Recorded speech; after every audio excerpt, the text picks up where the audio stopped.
Hello, welcome to my channel. This is going to be one of many different posts that I'm going to do periodically.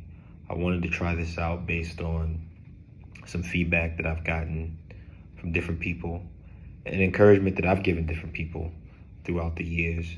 And I'm going to just jump out and start. So I'm part of a group of men, and it's men because that's just what it is. It can be women, it can be anybody, but these men they serve as accountability partners, they serve as prayer partners, they serve as sounding boards in my life. And this morning's conversation, so we have a format. Every morning we get together, we pray, we encourage, and that's how we start our day. We believe in giving the first part of our day to God. And so in this morning's conversation, we talked about one of the challenges that we set up for ourselves is training our eyes. And so the topic of this morning's, I don't know if to call this a podcast, a video, whatever you want to call it, but the title is going to be training our eyes to be who God created us to be and see who God created us to see and see what God created us to see. And I want to really focus on how do we, well, not necessarily how, but my suggestion on how we can be the best version of ourselves. There's only one version of ourselves that we should strive to be, in my opinion, and that's the original version, the version that God created us to be.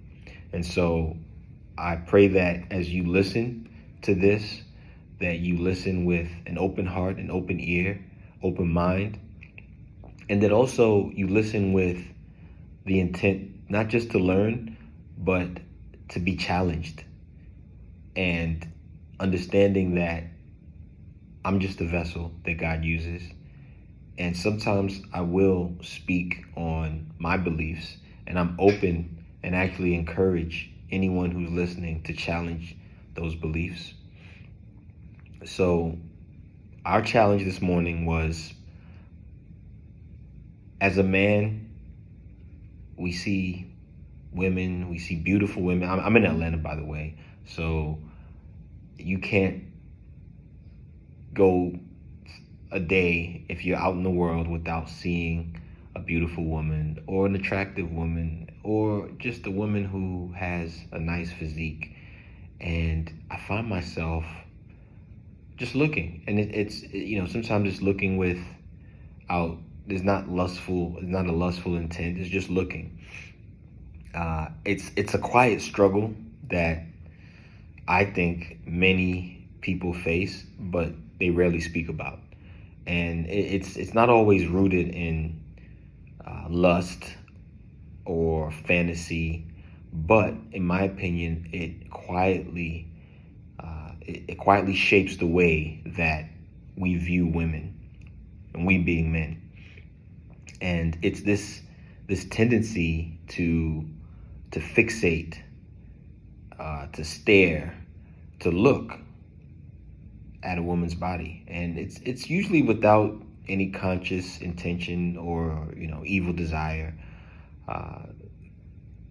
It's just, sometimes it could be a quick glance. But in my opinion, the question is, why? Why do we do it? It's not always lust, like I said, in the obvious sense. Sometimes it's just conditioning. The habit of the eyes, shaped by years of social media, culture, the bro culture. You with your boys, and hey, look at that over there, and also, according to the Bible, our fallen sin nature. If you look at psychology, I think the term is gaze fixation, or visual habit. Either way, it's almost an addiction if you really think about it. It's almost an addictive personality trait for you to see a woman that has features that you admire. And this is not all men, okay? I'm speaking for myself, And I'm speaking for men that kind of grew up in the same culture that I did. But you see a woman and you just can't help but just to look. And it could be a 2-second look. It could be a 1-second look. And again, it's not rooted in any type of overt lust, but there's this need to just look. And so what I think is, first of all, I like to look at things at the root level. And this is something at the surface level, it seems innocent. It seems, I'm just looking. But let's look at it from a spiritual standpoint. And when you look at it from a spiritual standpoint, there's a deeper symptom here. And there's a deeper meaning. And that's what I want to explore today. What did God create us? What did God create us for? When God created us, what was the intention? And how did God see us? How does God see us? When God looks at us, God gave women these booties. He gave men physiques, and some guys work for theirs and some women work for theirs. Some pay for them, these days. But spiritually, how do we look at people? What are we seeing when we look at someone? When we look at someone, are we actually looking at their soul? Or are we looking at their object of their body? And when we gaze into someone's eyes, they say that the eyes are the gateway into the soul. Isn't that the only way to look at someone? So when you're looking at someone, when you're looking at a woman and you don't see anything but her booty, her physical attributes, in my opinion, you've just reduced that soul to an object, which is why they call it objectification. And I don't think that was God's original design. If you look at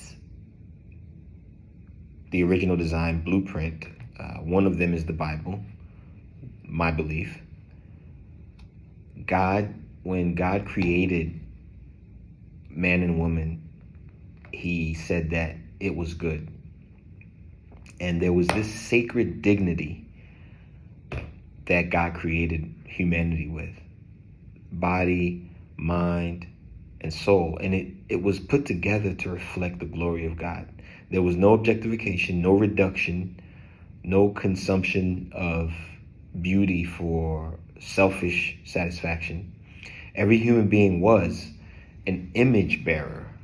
They bore, and we still do, bear the image of God. And so what happened? What distorted that vision? Well, many believe it was, when Eve ate the apple. I don't necessarily believe that was literal, but that's another topic. But at that point, we used our eyes to consume appearances rather than honoring souls. And it taught us to seek gratification. And we seek gratification so many ways, but think about the gratification of our eyes rather than appreciation and wonder of the soul. And Jesus spoke about it. I don't have the verse, but I remember he said that the eye is the lamp of the body. And if your eyes are good, your whole body is going to be good. It's going to be full of light because it's the lamp. So if we see in the right way, everything else in us becomes full of light. But if we see in the dark way or the wrong way, everything else, the darkness spreads within. And so we've been trained, and we train others to look at humans superficially rather than spiritually. So if you look at someone spiritually, you're not going to see anything but the person that God created. And as a society, we glorify this. We glorify, hey, look at that. Look at what she's doing. But as men of God who hunger, who seek to exemplify what Jesus Christ embodied, we need to be able to look past that, to appreciate it, but not let it consume us. And I for one, I know that I've unintentionally trained my eyes to fixate on the body rather than the person, or rather than the soul. And the natural beauty has become something that we adore and we even worship. So yes, God made, humans, and he made these beautiful bodies. And he made us to be able to appreciate them. But I don't know if his intent was for us to not be able to look at every single one of them. I think that we are created to behold that beauty with honor and to see people as treasure, not necessarily temptations or, she's a devil. I hear a lot of men say this, she wore this. Well, look the other way. And so my goal, and the goal that we have in this group that I'm a part of, is to retrain our vision. And I really think, and I thought about it, it's a sickness. And what is a sickness? A sickness is a deviation, or dis-ease is a deviation from the norm. Is it normal for you to look and constantly gaze at every single so-called temptation? And if it is a sickness, then that means it has to be healing. And in my opinion, healing doesn't come from guilt or, beating yourself up. It comes through a partnership with God to retrain and to go back to what it's supposed to be. To not just retrain your eyes, but retrain your heart, retrain your mind.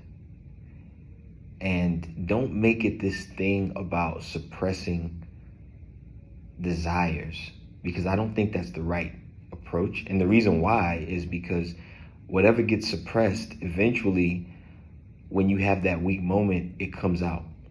It's still there. I think instead of suppressing it, there has to be a transformation. Instead of suppressing that desire, that so-called want, there has to be a transformation, and there has to be a deeper understanding and a better vision. And it starts by seeing souls and not bodies, understanding that every single person on this earth has a soul within them. And in God's eyes, that soul is precious. And we can honor that soul still. We can honor and show respect. And so when we notice the beauty, we can take it to God in gratitude, not gratification, not self-gratification. And I think we can reframe this beauty as a testimony to God's power, not a temptation. So if every encounter with this, with these women, okay, we're talking about women, and it could be men. If you're a woman listening, it could be men. It has to be an encounter with purity of mind and not fixation, and it's not lust. There's this, I don't know how to describe it, but there's this subtlety to it. And so we've embarked on this journey in this group that I'm a part of. We're starting out with a couple days, maybe a week.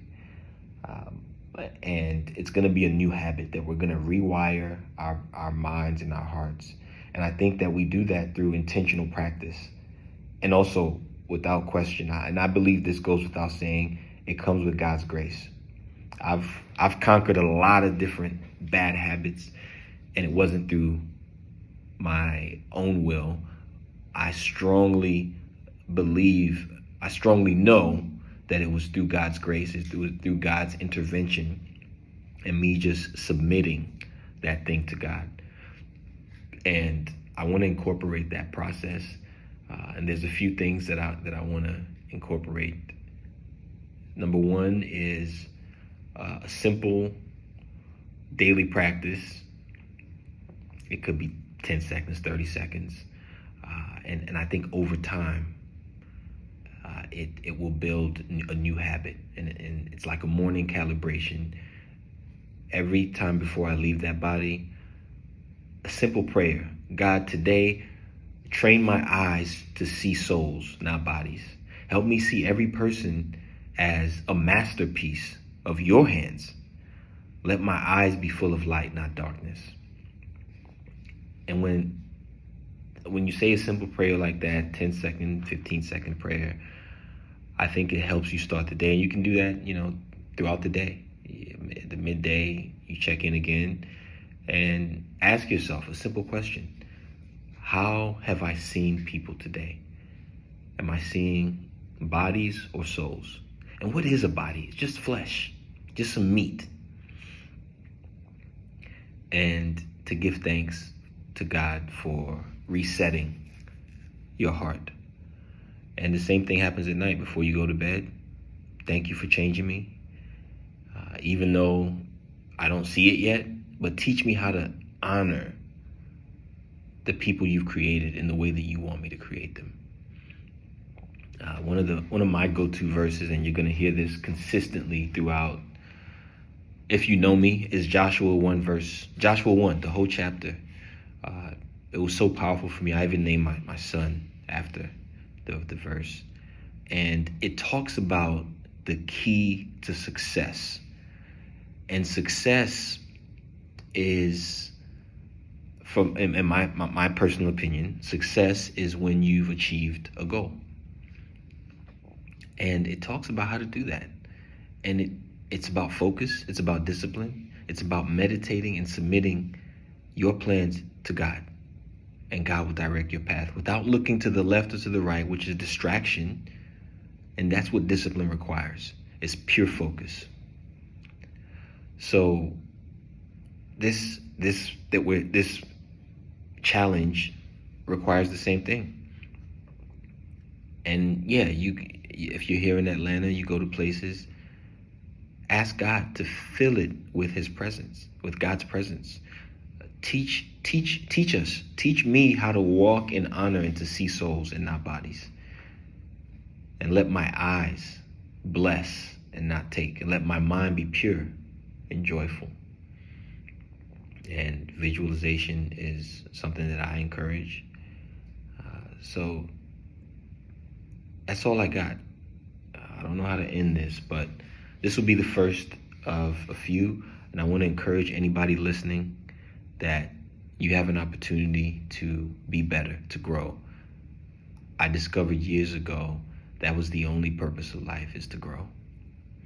Once you stop growing, life is over. You're dead. So whether that be spiritual growth, personal growth, physical growth. And so the only question is not necessarily what's my purpose, but am I growing? If you're constantly growing, you're going to achieve your purpose in life. So look at all those areas in life that you have challenges in and just ask yourself, am I growing? And we fail sometimes to realize that growth is almost impossible without pain, without some type of breaking down. And I like to look at the physical sense. I like to look at nature. And you don't see new life without destruction. You don't see new budding of the tree without the old one being torn down. You can't even plant the seed without breaking the ground. You got to dig. And so when you look at your life and you see and you ask yourself, am I growing? But all you see is trials, challenges. The answer might be yes. It's, what are those trials doing to you? Are you the same person? Are you seeing the same magnitude of trials? And if so, maybe you're not growing. But maybe this is an opportunity, because you're always going to have new opportunities for growth. That's the beauty of this life. As long as you're breathing, you will always have a new opportunity for growth. And so I want to encourage everybody listening to this. Today's a new day. Whatever happened yesterday, today is a new day, a new opportunity for you to grow, a new opportunity for you to fix your eyes on God and what's in front of you, and not be distracted by what's to the left or to the right. And my prayer is that everybody that's listening to this will achieve their goals as long as they're aligned with God's will in your life, and you know God's will. And we'll talk about that some other time. God's will. Because people seem to be confused about what God's will is, when God has made it clear in your life, throughout the Bible, what God's will is. We know what God's will is. We look around.